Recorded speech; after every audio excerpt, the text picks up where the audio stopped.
दोपहर में अस्सलाम वालेकुम। उम्मीद करते हैं आप सब खैरियत से होंगे। अल्हम्दुलिल्लाह हम भी ठीक हैं। और यहाँ मैं आज आपको बनाना सिखाऊंगी बिल्कुल हलवाई स्टाइल में, जैसे कि हलवाई बनाते हैं, हलवा पूरी वाले बनाते हैं हलवा, बिल्कुल सेम वही रेसिपी इंशाल्लाह आपके साथ शेयर कर रही हूँ। तो इस वीडियो को बिल्कुल एंड तक देखिएगा, वही दानेदार चमकता हुआ हलवा होगा।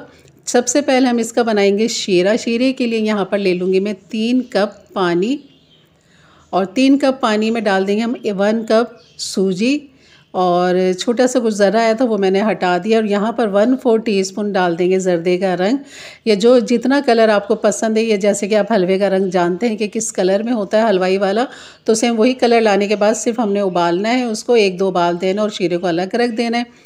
अब कढ़ाई में हमने डाल देना है 1/2 कप यहाँ पर घी, लेकिन इसकी क्वांटिटी जो है 1 कप चीनी, 1 कप सूजी, 1 कप घी। लेकिन यहाँ घी का इस्तेमाल में जो है 1/2 कप कर रही हूँ। यहाँ पर डाल दी है 1 कप सूजी, और इलायची मैंने 2 तोड़ के डाल दी थी तेल के अंदर, घी के अंदर। और जब वो कड़कड़ा गए तो उसके बाद मैंने 1 कप सूजी डाली। सूजी को हमने लाइट गोल्डन तक होने तक इसको भूनना है। सूजी को खूब अच्छा सा हमने यहाँ पर भूनना है, हल्की आंच पे, दरमियानी आंच पे हमने यहाँ पर भूनना है इसको। और इस जैसे इसकी भुनाई हो जाएगी तो यहाँ पर डाल दें, कलर आने पे सूजी के शीरा डाल दें। जो कि शीरा हमने तैयार किया था वो सारा का सारा शीरा जो 3 कप था और 1 कप चीनी था यहाँ पर डाल देंगे। और यहाँ पर डालने के बाद आप ये देख रहे होंगे कि लग रहा होगा कि पानी बहुत ज़्यादा है, बिल्कुल भी नहीं। बस आंच को दरमियानी रखें, चमचा चलाते रहें, कोई लम्स गुठली नहीं पड़ेगा।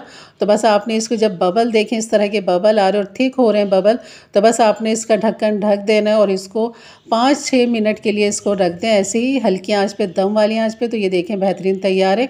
यहाँ मैंने केवड़े के कुछ कतरे डाल दिए हैं ठंडा होने के बाद, और इसको कर लिया था मिक्स। और यहाँ पर ये देखें बेहतरीन हलवा भी जितना आपको नरम नज़र आ रहा है, जैसे जैसे ये ठंडा होगा वैसे ही ये थिक होता चला जाएगा। जैसा कि आप हलवा पूरी लाते हैं और उसके साथ जो हलवा होता है सेम वही हलवा है ये। और यकीन करें बहुत लजीज, बहुत मज़े का, बहुत ही आसान तरीके से मैंने आपको बताया। इसकी क्वांटिटी के हिसाब से तो आप इसे डबल तिबल भी कर सकते हैं। तो यहाँ पर मैंने ले लिया था एक बॉल, जिसके अंदर मैं आपको निकाल के दिखाती हूँ, इसकी थिकनेस दिखाती हूँ आपको कि कैसी इसकी थिकनेस हो रही है। जैसे जैसे ठंडा होगा तो मज़ीद ये थिक होता रहेगा। और जो असल वजह होती है इसकी, के ऊपर जो इसका रोगन होता है, मतलब चमकता हुआ जो ऑयल नज़र आता है, तो ये चीज़ होनी चाहिए हलवे में आपके, जो कि आपको यहाँ नज़र आ रही है।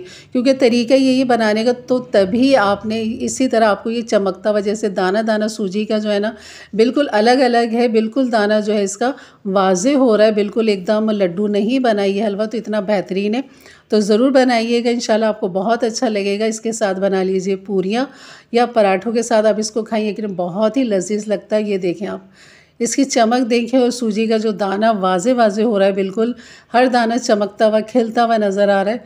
तो यही वजह है और यही तरीका है बनाने का, जो कि मैंने अभी आपके साथ शेयर कर दें। इंशाल्लाह अब आपको हलवा बनाना बिल्कुल मुश्किल नहीं लगेगा। तो इंशाल्लाह बहुत जल्द आपके साथ मैं पूरी पराठा शेयर करूँगी, और ये हलवा पूरी पराठे के साथ, पूरी के साथ बहुत ही लजीज लगता है। तो ज़रूर मेरे चैनल से जुड़े रहिए। तो ऊपर गार्निश के लिए बादाम पिस्ते डाल दें, 4 मगज़ डाल दें, जो आपको ड्राई फ्रूट पसंद है, काजू डाल दें, वो आप यहाँ पर डाल के सर्व कर सकते हैं और ये खा सकते हैं, कि बहुत ही लजीज बनता है। तो वीडियो अच्छी लगी हो तो लाइक कर दीजिएगा, मेरे चैनल पर नए हैं तो ज़रूर सब्सक्राइब कर दें, बेल के बटन को क्लिक कर दें, ऑल के बटन को प्रेस कर दें, ताकि मेरी वीडियो आपको मिलती रहे। तो इजाज़त दीजिए, अपना बहुत सारा ख्याल रखें, दुआ में याद रखें। अल्लाह हाफ़िज़।